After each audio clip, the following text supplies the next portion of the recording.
And you know, there's nothing wrong with having business people in government. It's a good thing if your objective is to recruit competence and expertise. But in all of these situations, these particular individuals, as I show in my book, have entered government service not to serve the public interest, but rather to subvert the very laws that they're now charged with enforcing in order to enrich the president's corporate paymasters. And they have imposed tremendous diminution in quality of life on the people of this country. Most Americans don't know about it because we have a negligent and indolent press in this country that has simply let down American democracy. We're living today in a science fiction nightmare where my children and the children of most Americans, including all the children of Texas, can now no longer engage in the seminal primal activity of American youth, which is to go fishing with their father and mother in their local fishing hole and then come home and safely eat the fish because somebody gave money to a politician. I live 2 hours south of the Adirondack Mountains. I take my kids fishing and hiking and hunting and swimming and kayaking and canoeing. I was camping there 2 weeks ago. This is the oldest protected wilderness on the face of the earth. It's been protected as forever wild since 1885. We had a right, the American people, to believe that generations of our citizens would be able to enjoy those pristine landscapes and lakes unspoiled.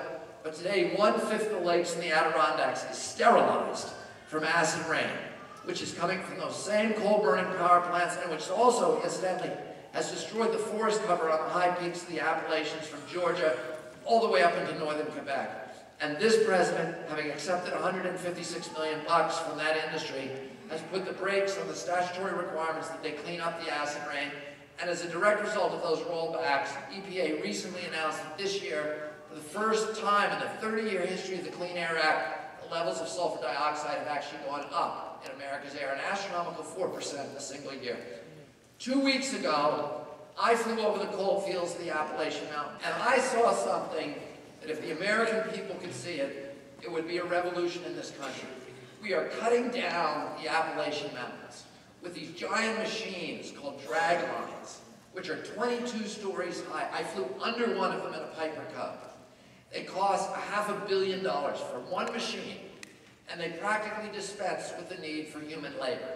And that indeed is the point. When my father was fighting strip mining in Appalachia back in the 60s, I remember a conversation I had with him when I was 14 years old, where he said to me, they're not just destroying the environment, they're permanently impoverishing these communities because there is no way that they can regenerate an economy from these barren moonscapes that are left behind.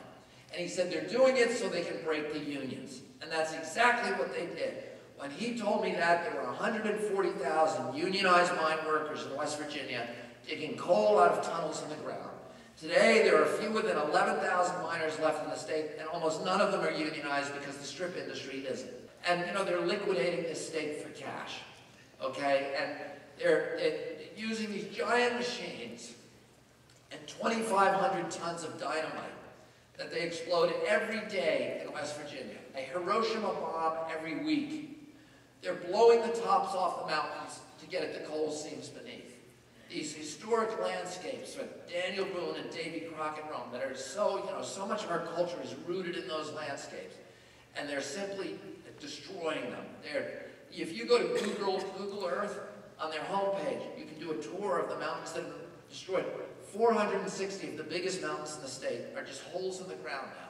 Some of these holes are 450 square miles, okay? And then they blow up the mountains, they take the rock and debris and rubble, and they use these big machines to scrape it into the adjacent river valley and hollow.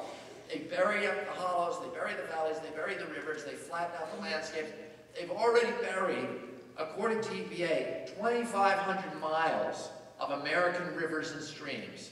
By the time this president leaves office, they will have flattened an area of the Appalachians the size of Delaware.